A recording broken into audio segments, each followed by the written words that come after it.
Hey everybody, hope you're having a fantastic Thursday. Today is Teaching Tips Thursday, and we are going to talk about 3 tips to help um, kids be more social and deal with shyness.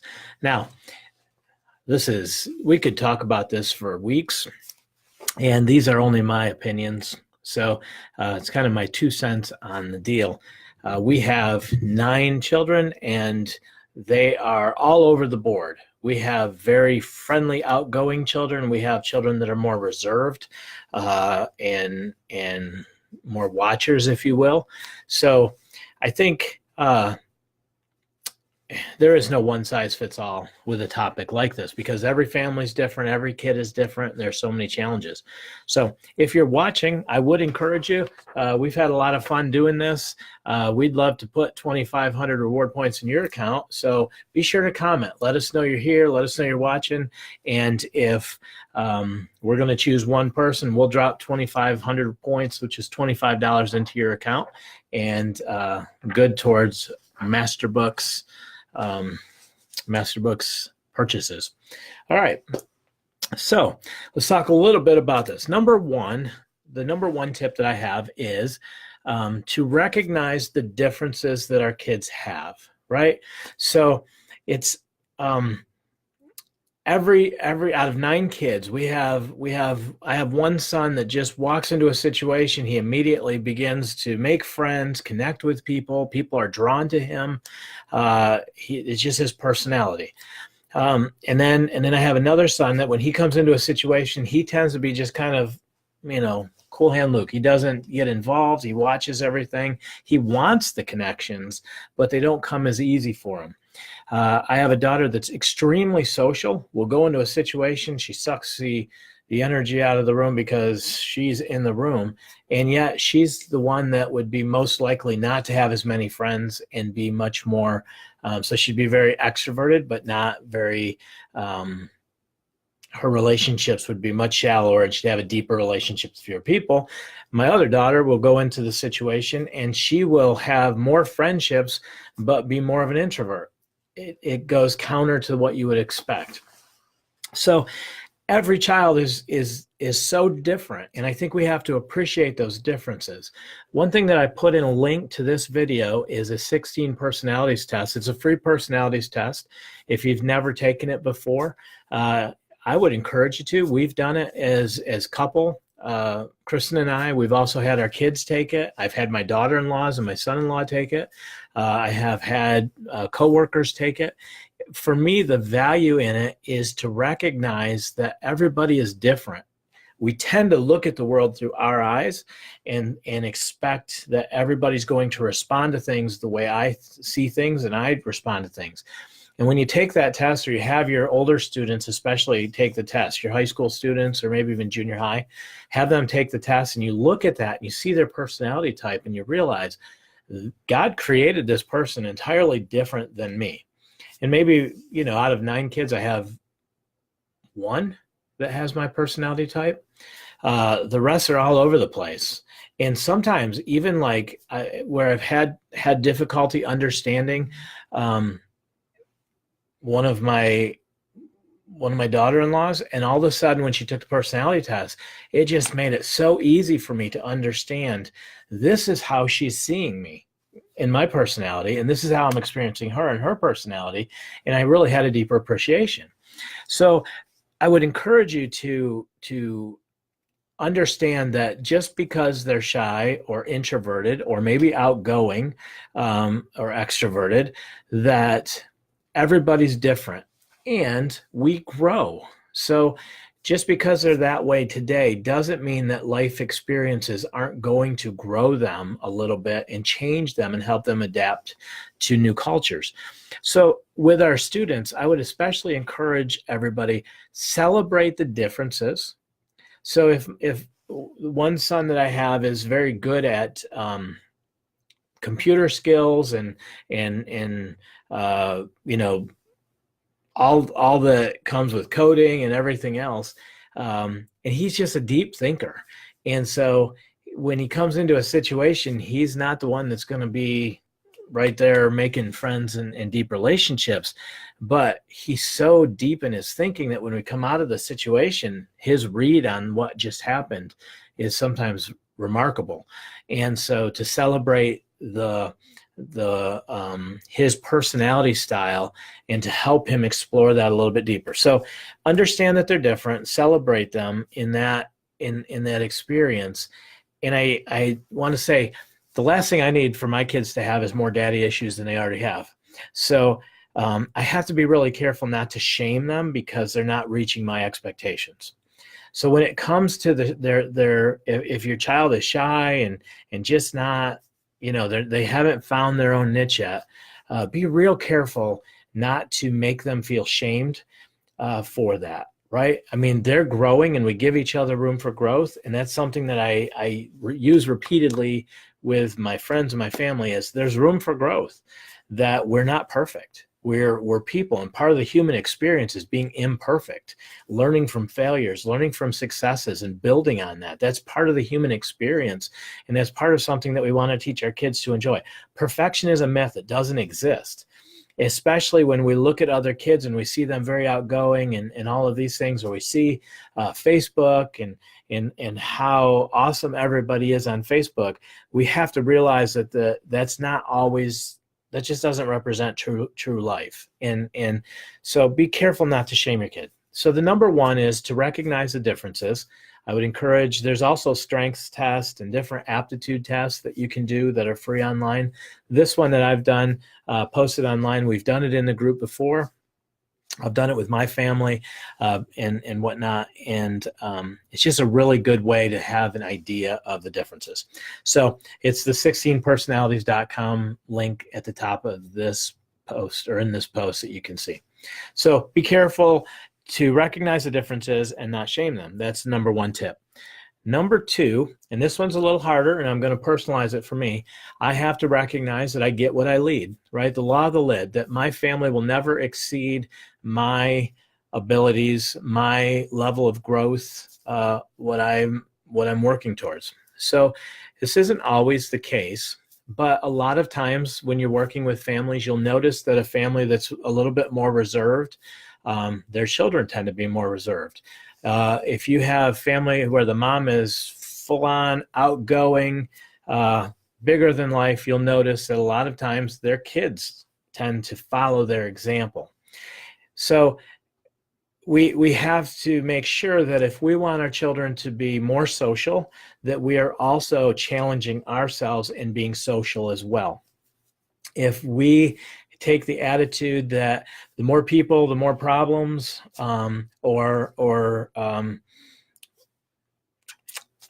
even being fearful of new situations, that will have an impact on our kids, that they're going to experience that because we're their greatest influence. Especially in the homeschool world, we have the greatest amount of influence in the world. So I would definitely, we lead by example, that we set the tone. If I want my children to begin to experience new things, meet new people, that type of thing, I have to begin to set that example. Fear is contagious. So, for a lot of us in the homeschool movement, we tend to be very driven by fear sometimes. And so we protect our kids very deeply. And letting them experience things and whatnot, we have to be a little bit careful that our fear, that they're not responding to our fear. Stranger danger can be a little bit excessive sometimes, in that they're trained to respond to new people and new situations with a level of, what's that called? When you're critical of the situation, of skepticism, that's not the word, but they're trained to think that way, right?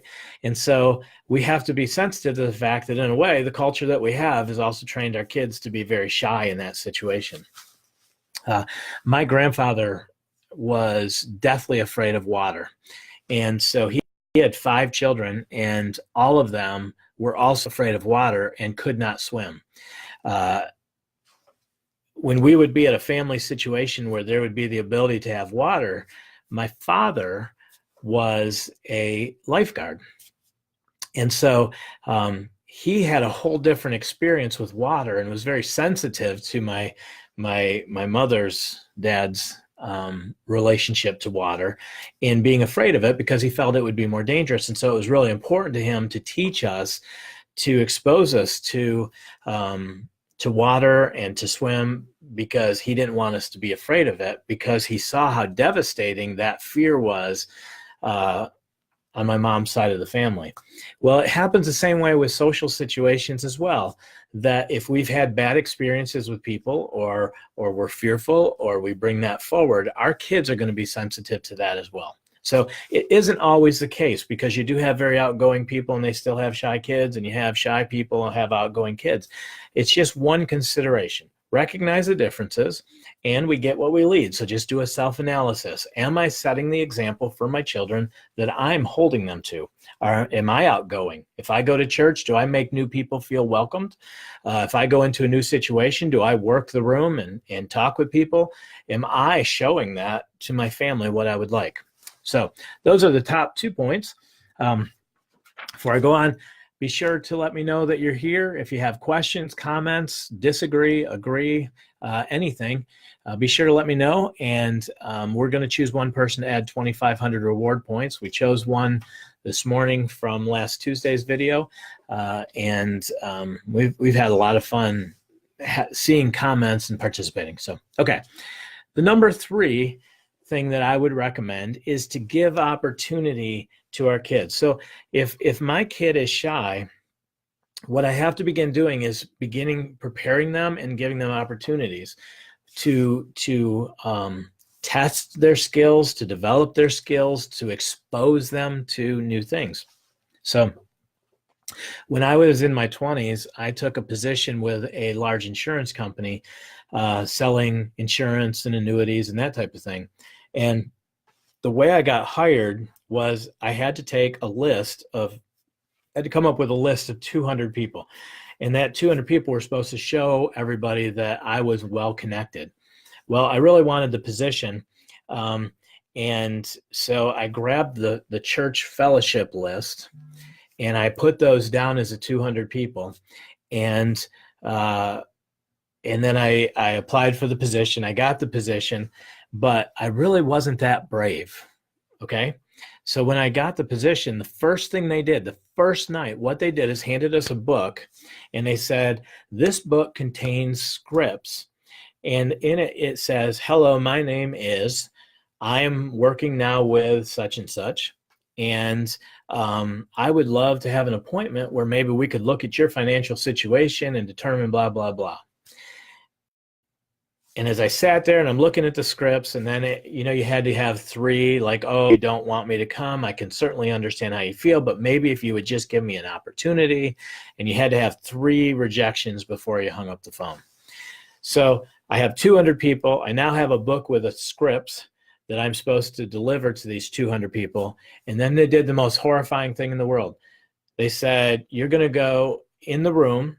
We're going to stand behind you as you start dialing through the list of 200 people. I didn't really know, and start asking them to come to their house and sell them insurance and annuities. So in the next 2 hours of my life was the most horrifying, adrenaline-filled, self-conscious, painful experience I ever had and ever hope to have again. As I began picking the phone up with them behind me and having to read the script word for word. Hello, my name is Randy Pratt, and I'm now working with this company. And people would be like, who? Oh, it was awful. It was awful. But I overcame, and here's what happened out of that experience. It conditioned me, and it exposed me to talking with people, so that I overcame my fear. I faced my greatest fear that day. And actually now for me to pick up the phone and call somebody is not that big of a challenge at all. If you knew me when I was 19, I one time bought an air filter at a store for my car, and it didn't fit. And I was a nervous wreck about going back in to take it out. And Kristen says, we've come a long ways, but sometimes she wishes I could go back to being a little bit more shy. So just because they're shy and inhibited at 19 doesn't mean that they're going to be that way at 49 and 50. So, and a little bit of encouragement there. My daughter, Brittany, she works as a publicist here now for the press. She's not one of my more outgoing kids. She's a perfectionist. And so it's very hard for her. She's always second guessing herself. When she started working with the press, what I did was I just said, you pick up the phone and you start dialing, start talking to people, start communicating with people. You've got to expose yourself to that and begin overcoming that fear. You just got to challenge yourself. But one of the things that I've learned with Brittany in giving her the opportunities to do that is to give her tools. So she doesn't like giving wrong answers. She doesn't like thinking on her feet quick when people give her, if somebody talks to her and she doesn't know what to say, she needs tools. So one of the things we've done with her is I've developed scripts, just like when I sold insurance, that will help her when she comes against different things. So if somebody says, I need an answer on this, and they present something to her and she's afraid that she's going to make a wrong decision, what she's trained to do, and she's trained herself to do this, is to step back and say, I need a second to think about this. Let me call you right back. Or I need a second to process this. Let me call you right back. And just that little tool gives her something really quick that her brain can go to if she's panicked and needs to step out. And so with our kids, as we step them into social situations and begin pushing them into social situations, give them scripts. Here's the script to use when you walk up to the counter and speak to them. Here's the script to use when you're on the phone. If something goes wrong, say, could you please hold one moment? And then whatever, you kind of work out the plan so that in their mind, they have something to focus on other than their insecurities, right? If I'm afraid that I'm not going to get it right, that's where my brain is continually focused on, as opposed to here's the script, here's what I need to follow. And then if I fail or if something happens that I don't know, I have an exit strategy that I can get out of, but still come back into the situation. And so while we begin preparing them to step into situations, we do want to give them the tools that they can use in those situations. Okay. I think it's important to begin to then putting it into practice. What can we begin to do to challenge these kids? Now, not every kid is going to enjoy walking into a youth group or into a room of other teenagers and begin to try to connect with people. I would still not enjoy that experience. But there are certain life skills that we need to prepare them for. I attended a conference. It was a homeschool conference, and it was on debate. But the one thing that the leader of that class said that was so important is she said, it's important to teach our children to esteem others as greater than ourselves. So when I walk up to you, I will introduce myself, because I believe that that's an important thing, to introduce myself, to look you in the eye, to shake your hand and acknowledge that you are a person, that you exist, that I care that you're here. And that's a way that I can esteem you. And if I work to make you feel comfortable, then I'm esteeming you as better than myself. If I sit in the corner all huddled up and I'm just nervous and fidgety, I'm self-focused. And really what I am is selfish. I'm not esteeming that other person or the other people in that situation as better than myself. And so even in a situation like this where I have to get on a camera and make myself vulnerable to a group of people, I can be self-conscious and self-focused, or I can say I'm going to work to esteem this group as better than myself and try to serve this group as best I can, as opposed to being self-conscious and self-absorbed. So even though it seems like weakness in a way of being, shy and inhibited and timid, we do have to identify it as a bit of a form of selfishness. What I need to begin training my kids to do is when they see somebody new in a youth group or they see somebody new at church, that they take the first step. Treat that person the way that they would want to be treated. You would want somebody to come up to you and say, I'm really glad you're here.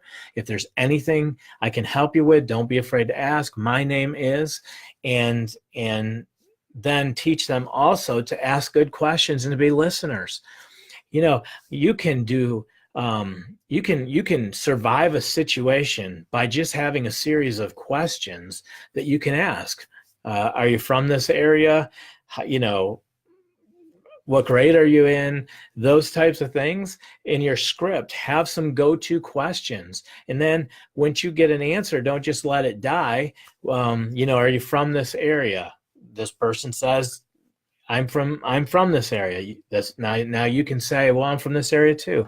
You know, help them develop the skills to have a conversation, but constantly doing it from the frame point of, am I helping to esteem this other person as greater than myself?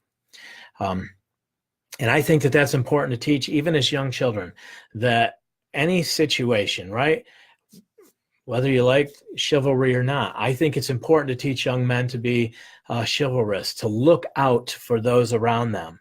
And so for young men and boys, I think it's important that they are taught to make sure that everybody around them is cared for, to make sure that they do hold the door open, because I think young males who are not trained to esteem others as greater than themselves are some of the most dangerous and pathetic individuals that our society has.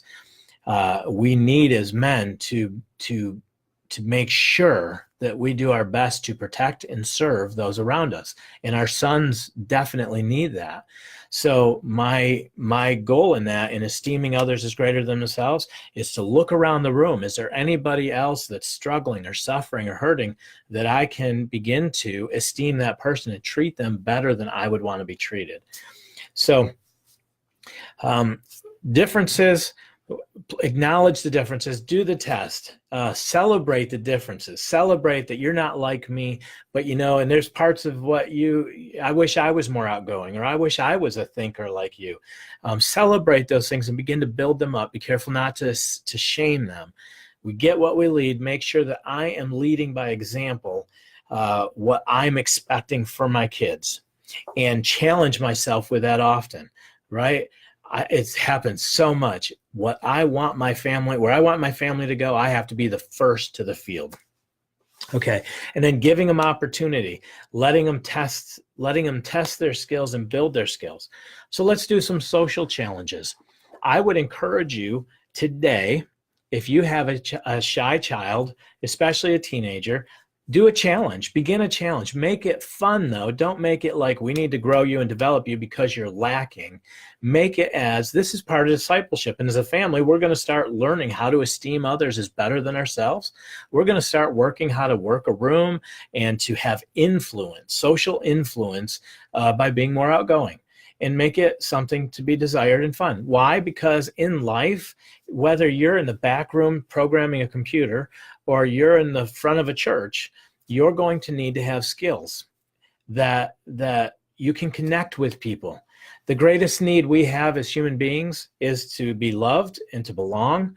If somebody doesn't feel loved and they feel rejected by people or the group that they're in, those are the most painful, traumatic things people can experience.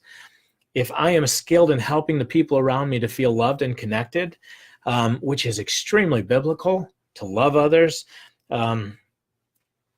is the second greatest commandment. It's an extremely biblical precedence to develop this skill. And when you do, you can begin to develop networks. Those networks will take our kids so far in life to have good social skills, but they don't have to be really outgoing. They just have to know how to navigate a room, how to work a room. That's essentially what we can teach them. And there are some fantastic, there's some YouTube videos from TED Talks about preparing yourself, you know. So, I mean, I could go off on a tangent about sometimes some people will separate themselves from a group and they'll make themselves just a little bit bigger than they are because there's actually brain chemicals and hormones that help the body be more confident and aware. So how to hold themselves with confidence. And when I went to Prudential, the insurance company that I was selling for, they actually videotaped me doing mock interviews with people. Then with 20 people behind me, we had to watch those videos and pick out all my flaws. And I learned some things about the way that I communicate, the way that I would alienate people because I'm left-handed and I would write like this and it looked like I was hiding what I was writing. So I would sit a certain way. There were just so many things that I learned about myself from that practice. But rather than shaming me, they did make it from more of a, hey, let's have fun with this. Let's find out where we are, how we can grow and improve, and then test it and see if it works. If it doesn't work, then let it go. So that part is important. So here's the first social challenge I would give you. For any of your kids, if they're capable of picking up the phone, have them order takeout. Give them a script, right? If you really want to challenge them, have them order Chinese. If you want the challenge to be less confusing, order pizza, right? So you have the ability to do that, but create a script. Let them know, here's what we want to order. So you can let them know, hello, my name is, I would like blank blank, and here's my number. Just help them get through that social challenge where they have to step outside their goal a little bit. Maybe it's to go to a fast food restaurant and have them go order for the family. Give them the list of what they're going to order and have them walk up and order and pay for it. I would definitely do it. If you do the takeout and you have them order a pizza, I would definitely send them in to pick it up. So give them the money and have them complete the task of going in, connecting with that person, and give them the script. When you get there, you say, my name is Pratt. And well, if you say their name is Pratt, they probably won't get the pizza. They have to say their name, but you give them their script name, and then have them say thank you and have a nice day. Those types of things, right, is very valuable. So give them a script. That's one way that you can do a social challenge. Another social challenge would be observation.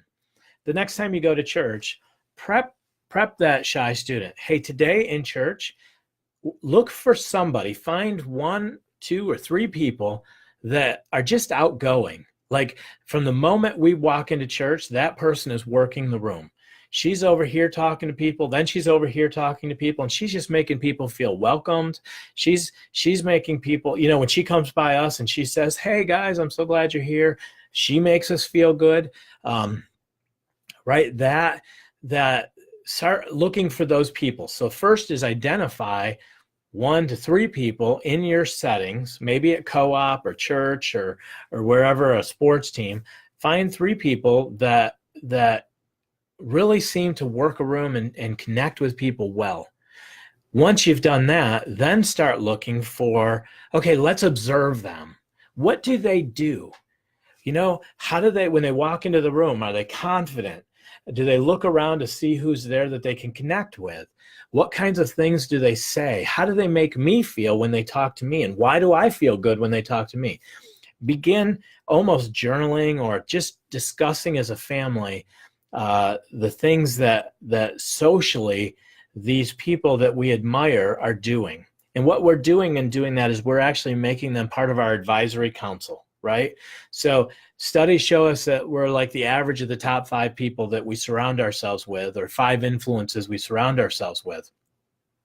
If we're surrounded by very inhibited, shy people who don't have a lot of social experience, we tend to also be that way. If we invite a couple of very social butterflies into our lives, they tend to pull us out a little bit. And I think that's good for us. But by looking at people around us that we admire, we almost make them part of our advisory council when we study them and look for things that we can copy. Imitation is a great thing, especially when somebody is exhibiting great behavior. So observation would be the second. And then lastly, what I would say is celebrate the wins, right? You called, you got the pizza. Awesome. We had a lot of fun doing that, and laugh at it when it's funny, but don't shame. Don't show disappointment or shame, because overcoming those types of things where I wish you were just more outgoing, I wish you were something different than you are, we don't enjoy that, and I don't think our kids enjoy it at all either. And it starts building insecurities that become even harder to overcome. So celebrating the wins, rewarding the behavior we want, being curious about the failures. So if they walked in and they just melted down and couldn't even talk, or I remember being so nervous, I dropped a gallon of milk once and it busted open, and I don't know, man, it felt like they called the police, the fire department, everything to clean up a stupid gallon of milk. But it was horrifying to sit there. And it would be nice to be able to sit back and say, well, let's examine that. What happened? No big deal. Milk spills. Don't cry over spilt milk. I think there's a saying for that, right? It's not a big deal. But why did you feel nervous? And why were you ashamed when the milk spilled? And what were you feeling in that moment? And begin to just let them explore their feelings and try to communicate their feelings to you about that. I think it's so important for our kids to be able to identify what they're feeling and to be curious about failure, as opposed to being shamed about failure. Because studies show that shame really doesn't help produce good things in us, which even God in his wisdom understood with his son Jesus, that he took away the shame of our past in Christ. And so we want to exhibit grace and mercy, give room for growth, right? As believers, we are justified in Christ. We are made right in Christ upon salvation, and then we are sanctified as we continue to grow in Christ. And sanctification is a process, and I believe it goes right up to the day that we move into eternity, where we experience the glorification of being new in Christ completely, without the presence of sin and all. But that sanctification process, that growing process, that's part of our spiritual journey, but it's also part of our emotional journey, our physical journey, all of these things that we're growing and developing. So model that and teach your kids. And it's hard, right? We look at our kids sometimes and we put on them, they are a reflection of us. And so if they're not getting it today, then it's a reflection I'm a failure as a parent. And I would just say, let's work harder to become our children's biggest advocate. Don't mess with my kid. They're a kid. They're growing. They're going to make mistakes. They're going to have successes. It's none of your business. What you think about my kid doesn't matter, because they're not a finished product, and neither are you. That's the whole thing, right? We're all growing. And so become an advocate of your kids' growth, as opposed to looking at them as the final exam for you as a parent.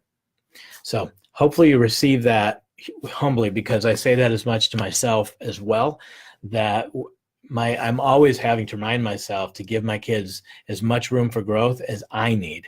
And I need way more than my kids need. So, okay. Be sure to comment. We'll, throughout the day, tomorrow morning, probably, we will choose somebody to add 2,500 reward points. We'd love to, that's equivalent of $25 in the masterbooks.com website. And we'd love to know what you're thinking about this. If you have comments, questions, concerns, you name it, we'd love to see it. Okay, so the 3 things: celebrate the differences. 2, be sure we're leading by example and giving them examples to follow. 3, give them a lot of opportunities.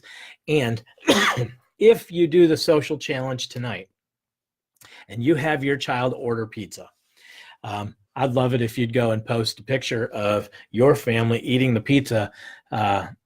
The Masterbooks in action shot is your family eating the pizza, all right, that your child ordered, went and paid for, and picked up with you. And we will celebrate that win with you fully. All right. Well, God bless you guys. I just pray that this is a blessed day. I pray that the Lord is beginning to encourage you and get you excited about the work that he has you doing. Homeschooling is the most awesome privilege. It is a lifestyle, and it is a fantastic lifestyle once you begin to understand how fantastic of an opportunity it is. So God bless you. We will talk to you next Tuesday.